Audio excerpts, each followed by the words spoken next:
Sir ఇవన్నీ బాగున్నాయి sir. అధికారుల్లోని ఇంటి దొంగల పరిస్థితి సార్. నిన్న పివి రమేష్ గారు స్టేట్మెంట్ ఇచ్చారు. మిమ్మల్ని అనవసరంగా ఏమీ లేనిది మచ్చలేని చంద్రుడికి మచ్చ వేయటం కోసం తీసుకొచ్చి రాజమండ్రి సెంట్రల్ జైల్లో 52 రోజులు కూర్చోబెట్టారు. ఏ అధికారులు డాక్యుమెంట్లన్నీ పక్కదారి పట్టించారు? ఎవరి సారథ్యంలో జరిగింది?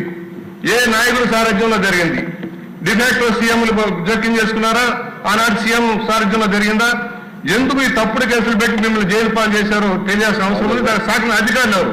రికార్డులు ట్యాంపర్ చేశారు. రికార్డులన్నీ పక్కన పంపించేసి ఏమీ లేని కేసును తెచ్చి ఒక బ్రహ్మాండమైన స్కీమ్ని పక్కదారి పెట్టించారు. అలాంటి అధికారుల మీద ఎలాంటి చర్యలు తీసుకుంటారు, ఇంటి దొంగల విషయంలో ఎలా వ్యవహరిస్తారో తెలియజేస్తున్నా కోరుతా ఉన్నారు.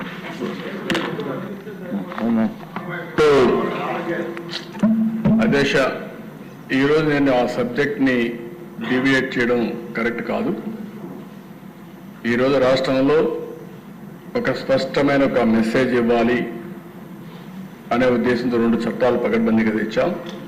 నా మీదనే కాదు, చాలా మీద తప్పుడు కేసులు పెట్టి గడిచిన ప్రభుత్వం ఏమేం చేసిందో మనం అన్నీ చూసాం. అవన్నీ కూడా సమీక్షలు చేస్తున్నాం. సమీక్షలు చేసి ఏ విధంగా యాక్ట్ చేయాలో, రాజధాని రైతుల పైన కూడా ఎంత పెట్టారో మీరు చూశారు. దగ్గర కొన్ని వేల మంది పైన కేసులు పెట్టి వాళ్ళని హెరాస్ చేసే పరిస్థితికి వచ్చారు. అందుకే 11 సీట్లు వాళ్ళకి ఇచ్చారు.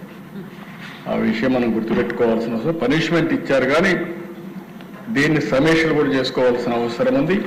మీరు చెప్పినట్టు అప్రోప్రియట్ టైంలో అన్ని విషయాలు చట్టపరంగా ఏం చేయాలో అన్ని చేస్తామని చెప్పి మరొకసారి హామీ ఇస్తూ, ఈ సమయంలో అది కరెక్ట్ కాదని చెప్పి కూడా మీకు విజ్ఞప్తి చేస్తాం. ఇప్పుడు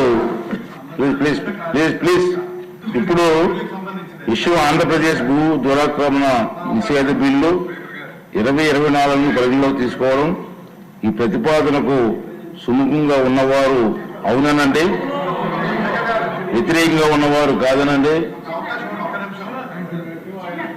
అది మీ బిల్లు అమ్మా, వేరే బిల్లు.